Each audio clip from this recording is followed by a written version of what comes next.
Assalamualaikum warahmatullahi wabarakatuh. Bismillah, alhamdulillah, wassalatu wassalamu ala rasulillah wa ala alihi wa ashabihi wa mawalah.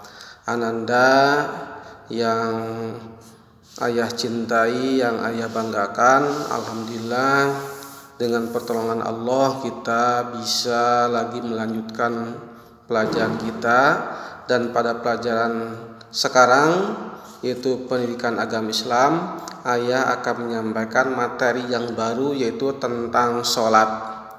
Langsung saja, sholat itu merupakan ibadah yang sangat penting dalam agama kita. Sampai sholat itu disebut juga tiang agama, ya, tiangnya agama. Jadi kalau seseorang sholatnya kuat, sholatnya benar, betul, insya Allah dia agamanya pun akan kuat, ya. Tetapi kalau orang berani-berani meninggalkan sholat atau sholat yang tidak benar, maka otomatis agamanya pun akan goyah cepat atau gampang tergoda sama hal-hal yang bisa membahayakan dalam agama kita. Anda semua, sholat menurut bahasa artinya doa, artinya doa. Adapun menurut istilah syariat, sholat itu adalah ibadah yang merupakan serangkaian ucapan dan gerakan yang diawali dengan takbir dan diakhiri dengan salam, serta memenuhi syarat-syarat yang telah ditentukan. Ya, itu arti sholat. Nanti Anda bisa lagi pelajari dalam bukunya. Ayah akan sedikit menjelaskan tentang gerakan-gerakan dan ucapan-ucapan dalam sholat. Sebab tadi pun bahwa sholat itu adalah terdiri dari serangkaian ucapan dan gerakan. Nah, dalam sholat pun ada yang namanya rukun sholat, ya, rukun sholat. Nanti Anda bisa lihat di buku tentang rukun sholat. Nah, dalam rukun sholat itu ada yang rukun berupa hati, itu niat, ya. Ada rukun yang berupa ucapan, ada rukun yang berupa gerakan. Nah, kita langsung saja lihat, nanti bukunya boleh Anda lihat dimulai halaman 40, ya. Yang pertama niat. Niat itu tempatnya di dalam hati, di dalam hati. Boleh diucapkan dulu, itu bagus, itu sunnah. Kenapa? Sebab itu untuk mengingatkan kita supaya tidak lupa ketika kita niat.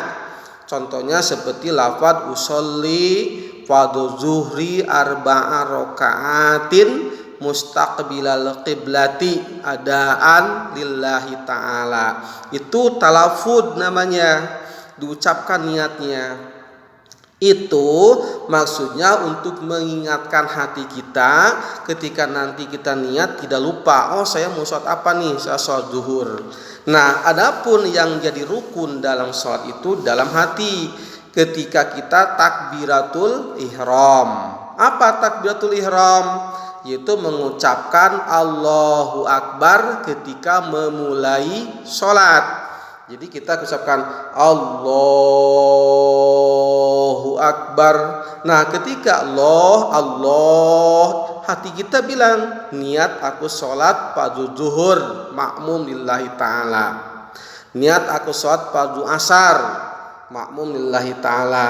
Niat aku sholat fardu maghrib makmum lillahi ta'ala, dan seterusnya dan seterusnya. Ketika takbiratul ihram, ya, Allahu Akbar. Nah, hati kita nggak jangan kemana-mana, ya, jangan kemana-mana. Tapi kita mengatakan atau mengucapkan niat dalam hati kita.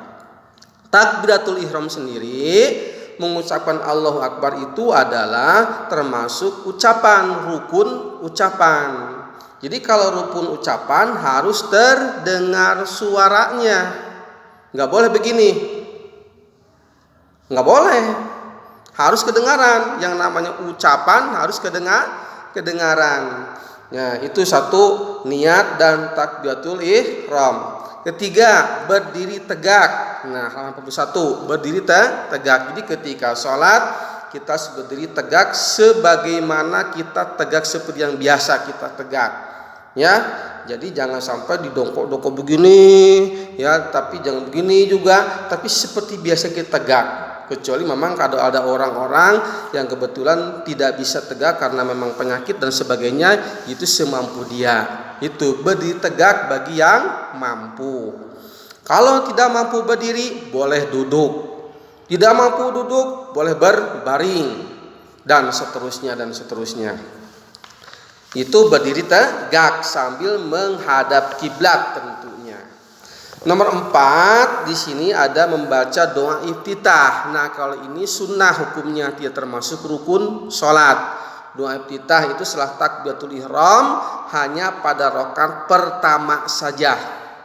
Ananda boleh baca doa iftitah yang mana saja, mau Allahu akbaru kabira walhamdulillahi katsira wa subhanallahi bukratan wa asila inni wajjahtu wajhiya dan seterusnya.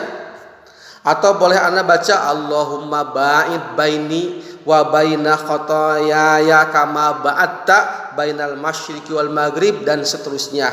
Itu pun boleh. Silakan Ananda yang biasa dipelajari yang mana. Nah, itu adalah doa iftitah.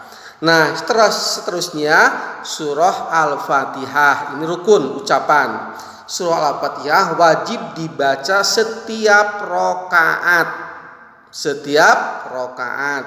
Kita baca mulai bismillah sampai waladhdallin, dan sunnah kita baca amin. Harus kedengaran suaranya. Jadi bismillahirrahmanirrahim kedengaran, jangan diam aja. Nah, itu enggak boleh karena rukun ucapan, artinya rukun yang harus diucapkan kedengaran suaranya. Beres baca surah Al-Fatihah, dilanjutkan dengan membaca salah satu ayat dalam Al-Quran. Boleh surah pendek, boleh ayat Al-Quran yang mana saja yang kalian hafal. Itu boleh, contohnya seperti surah Al-Ikhlas ya, surah An-Nas, silahkan itu dibaca setelah membaca surah Al-Fatihah pada rakaat 1 dan 2 saja ya. Kemudian setelah membaca surah pendek kita ruku. Nah, ruku itu dongkok ya, jongkok. Nih, punggungnya rata ya, rata. Kedua telapak tangannya memegang dua lutut. Nah, itu ruku. Yang kita baca subhana rabbiyal azimi wa bihamdih. Ya, kita baca 3 kali. Beres ruku, kita langsung bangkit dari ruku, namanya i'tidal. Sami Allahu liman hamidah. Nah, langsung dengan bacaannya ketika kita berdiri tegak ketika i'tidal, yaitu Rabbana lakal hamdu mil'us samawati wa dan seterusnya. Setelah i'tidal kita langsung sujud. Nah, dalam sujud ada anggota badan yang harus menyentuh ke lantai. Yaitu ada 7 anggota sujud. Yang pertama yaitu ini. Nah, dahi. Berarti ini nggak boleh begini, harus kebuka gini. Nah, ini kena ke tempat sujud ketika sujud. Baik lagi perempuan. Jadi kalau kopiahnya jangan segini, atau ada begini tapi ada ram kesini juga nggak boleh, harus terbuka begini ketika sujud. Itu 1. 2 dan 3-nya 2 telapak tangan, berarti yang kiri dan perempuan, yang kiri dan kanan. Kemudian 2 lutut. Nah, kalau lutut masih tidak terbuka karena kita nutup aurat pakai kain. Kemudian 2 telapak jari kaki. Jadi telapak jari kakinya harus dilipat begini. Ya, jarinya nggak boleh begini, harus begini. Nah, itu ketika sujud. Setelah sujud, nah nanti kita ada duduk antara 2 sujud. Duduk antara sujud itu dengan duduk iftirash ya. Kita menduduki mata kaki yang kiri, sementara kaki yang kanan ditegakkan dan jari kakinya dilipat juga begini, yang kanannya. Itu namanya duduk iftirash. Sujud lagi. Nah, yang termasuk rukun setelah itu nanti ada duduk tasyahud akhir, itu dengan duduk tawarruk. Kalau duduk tasyahud awal Nah, seperti duduk istirahat, seperti duduk antara dua sujud sama. Ini kalau duduk tasyahud awal itu kalau bilangan sholatnya lebih dari 2 rakaat, berarti ada tasyahud awal. Tapi kalau 2 rakaat seperti sholat subuh tidak ada tasyahud awal, tapi ada tasyahud akhir. Duduk tasyahud akhir dengan tawarruk, berarti kita pantatnya langsung ke lantai, ya, agak dikedepankan itu yang kaki kirinya. Setelah itu dalam tawarruk itu kita membaca tasyahud, tasyahud ya, at-tahiyyatul mubarakatus sholawatut thayyibatu lillah dan seterusnya. Itu bacaan tasyahud atau disebut juga bacaan at-tahiyyat, sama saja. Nah, setelah itu nanti beres ada baca sholawat dalam tasyahud. Setelah sholawat baca salam terakhirnya assalamualaikum warahmatullah. Assalamualaikum warahmatullah. Nah, itu dilakukan berurutan rukunnya dari awal sampai akhir, berarti yang namanya tartib. Jadi tartib itu artinya berurutan dari mulai rukun pertama, kedua, ketiga sampai terakhir itu berurutan disebutnya tartib. Nah, Anda semua, pesan dari ayah, jangan sekali-kali kita meninggalkan kewajiban sholat, ya. Itu adalah kewajiban yang harus kita laksanakan. Ini adalah kewajiban pokok, ya, kewajiban pokok ibadah kita sehari-hari. Laksanakan ibadah dengan tertib, jangan tergesa-gesa, ya. Bacaannya dengan bacaan yang benar. Supaya apa? Supaya sholat kita diterima oleh Allah, ya, diterima oleh Allah. Bahkan seperti yang saya katakan, sholat inilah tiangnya agama, ya, tiangnya agama. Jadi Ananda silakan pelajari kembali gerakan-gerakannya.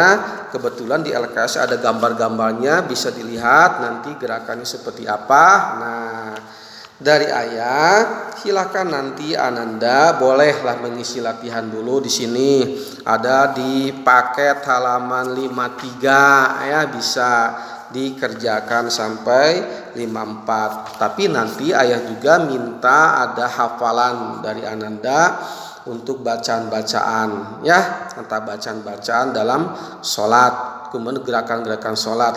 Nanti akan ayah minta Ananda melaksanakan gerakan sholat 1 rakaat saja nggak apa-apa, dari awal langsung ke tasyahud akhir, karena tasyahud awalnya nanti bisa dilihat ketika duduk antara sujud kelihatan duduknya sama gitu. Nah, itu mudah-mudahan materi ini walaupun singkat, ya, karena waktu kita sangat terbatas nih, ya, sangat terbatas, walaupun singkat dapat dipahami, dapat dimengerti. Silahkan Anda pelajari kembali. Mudah-mudahan bisa memberikan manfaat buat kita semua. Sekali lagi, tugas dari ayah, kerjakan yang paket langsung di paketnya saja, ya, nanti setorkan ke ayah. Terima kasih. Wassalamualaikum warahmatullahi wabarakatuh.